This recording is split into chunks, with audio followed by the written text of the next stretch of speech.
Hello, you're on the air. This is KALX in Berkeley. Yo, what's up, Chief? Long time no see hear from. How you been? Is this Shock G? Yay, that's me. How you doing? Pretty cool. We're sitting here working on a beat, getting ready to take it in the studio tonight. So, Digital Underground have come a long way in a short time, I'd say, or has this been like a master plan for many years? Brilliant. Yeah, it's been a master plan for at least 2 or 3.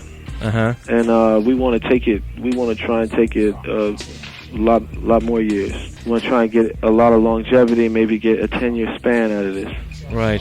Well, anyway, you first had Digital Underground put out Your Life's a Cartoon and Underwater Rhymes, and then the new one that just came out, Do What You Like. We played that a little earlier.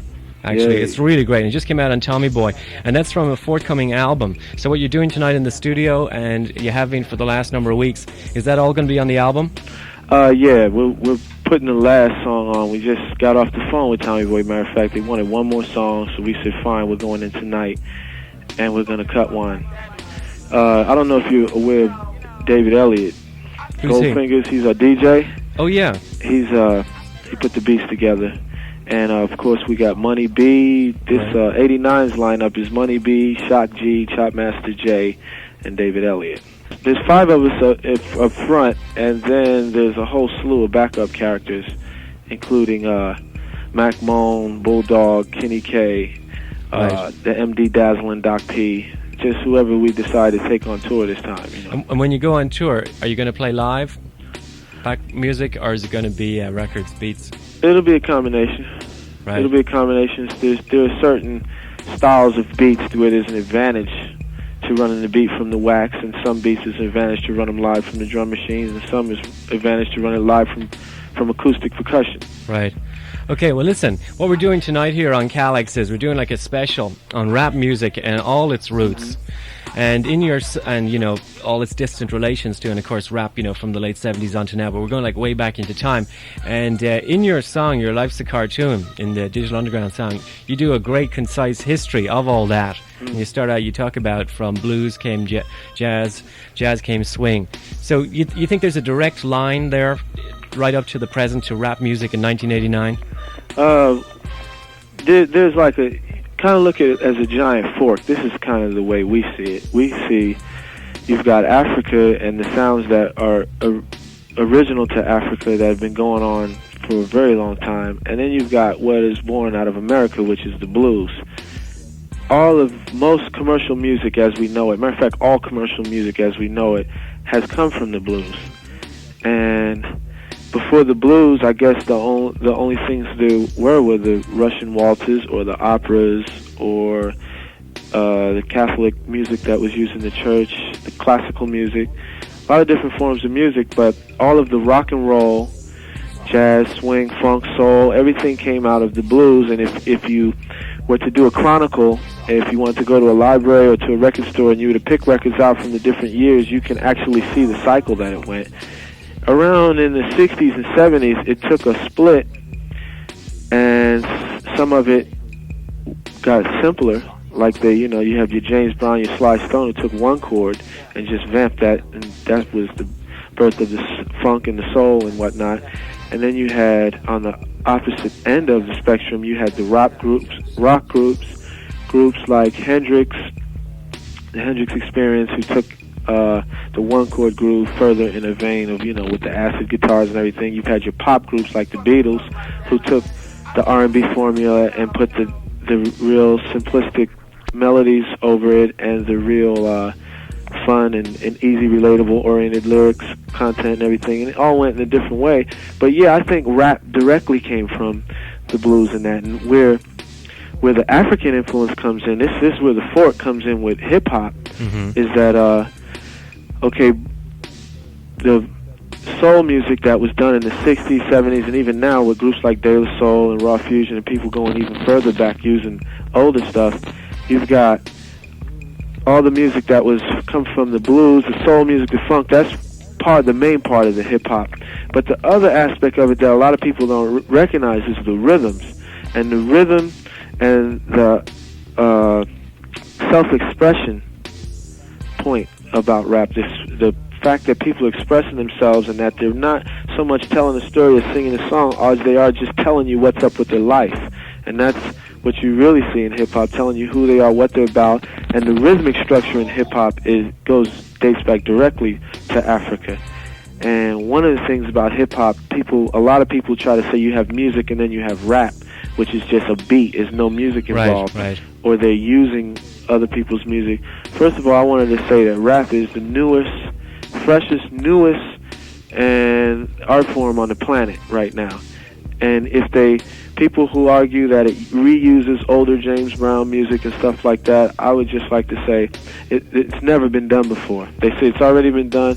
They're wrong, because what you have to say is, yeah, they're using pieces of old records, but what James Brown record or what Sly Stone or George Clinton record did you ever hear where they used a piece of music from something 20 years before their time? Yeah. That's never been done. But, every kind of music has had that hurled at it, saying, oh, well, like when rock and roll came out, I said, oh, this isn't music. I mean, you hear it all the time, and that's why it really irritates me to hear people, who say that about rap music, and say, oh, it's not music. And the same thing has been said to them about, their favorite music when they were growing up. Exactly. We're just a generation.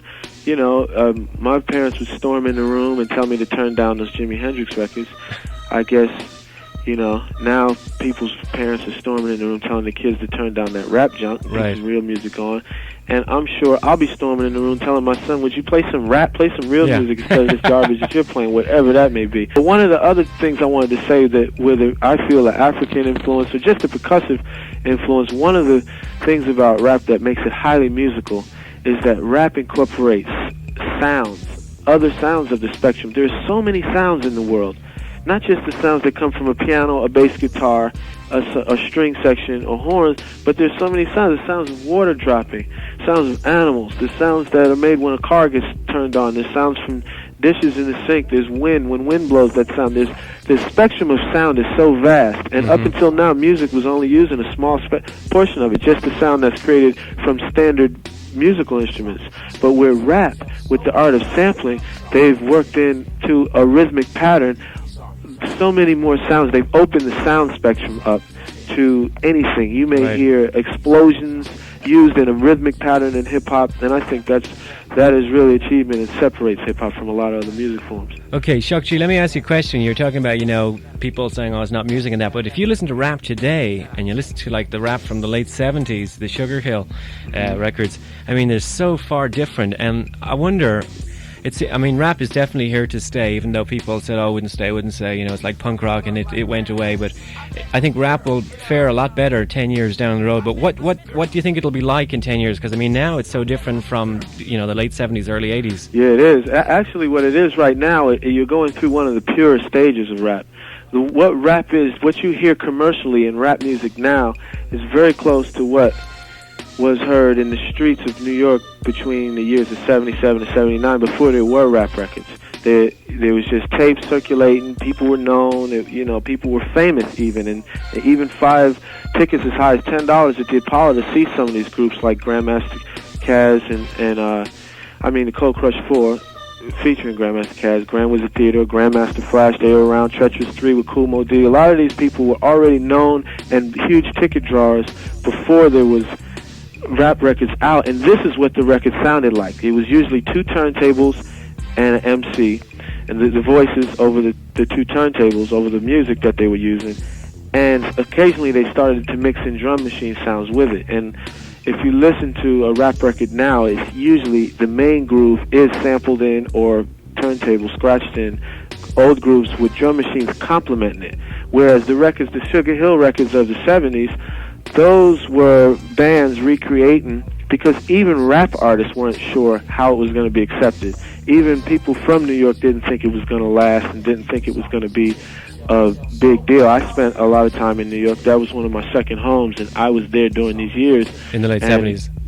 In the late 70s, and even Melly Mel himself didn't think that it was going to last so long, so they were afraid to bring it too pure. And then, of course, when LL hit the scene and Run DMC hit the scene, and later EP&D and Eric B and Rakim and stuff, you started to hear more.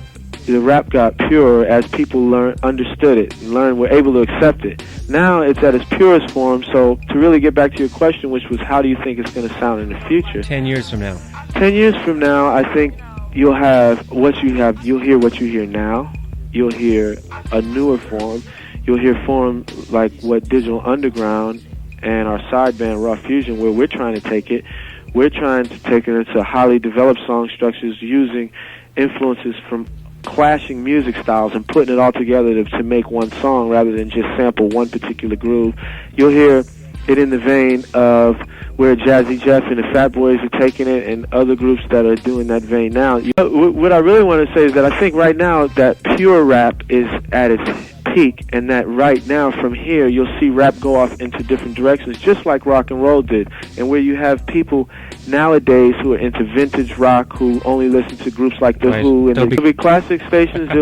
Rap will be much like rock now. You can turn on Bon Jovi and U2, or you can find a rock station where you might want to hear more Fleetwood Mac and older rock, or you might want to turn on a funk station where you can hear current funk or the Minneapolis sound funk, or you might want to put on a station like the Uhuru Maggot on KALX Wednesday nights, by the way, where you can hear the funk. You can hear the 70s funk. Well, at one time it was all just rock and roll, like the 50s, right? But then it went and it spanned out, and you have rock, fusion rock, jazz rock, funk, dance music. Well, but it's all entitled singing, and it all entitles usually the same formula: bass, guitar,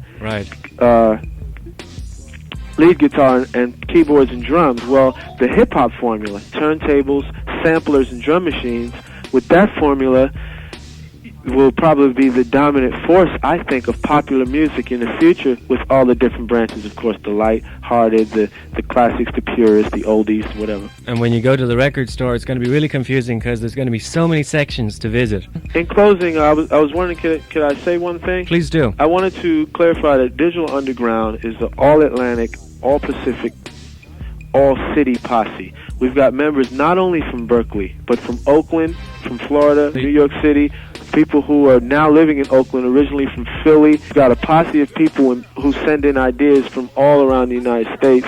We're based out of Oakland. Oakland is where we're based out of, and Berkeley, you could say. We're based out of the Bay Area. Oakland would be it. Oakland and the greater Bay Area. More centralized because we do have more people in the crew. Jimmy's from Berkeley, and some of us live near Berkeley. The crew's based in Oakland. Wanted to say what's up. Peace to everybody. Look out for more material from the underground. The LP is going to be called Sex Packets? Sex Packets is the name of the album, and we've got a lot of funky tunes on the album. Sex Packets is the theory. It's something that we discovered that was going on. They were developing these packets for astronauts during space travel.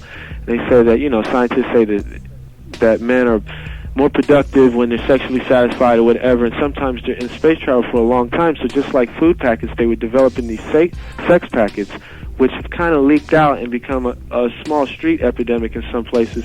We snatched hold of it, and we have the sex packet theory along with the doctors at the university where this was done. It's all totally underground, though, and I can't really speak on it too much, but look for the album, Sex Packets. Again, peace. Thanks for having me on. Peace.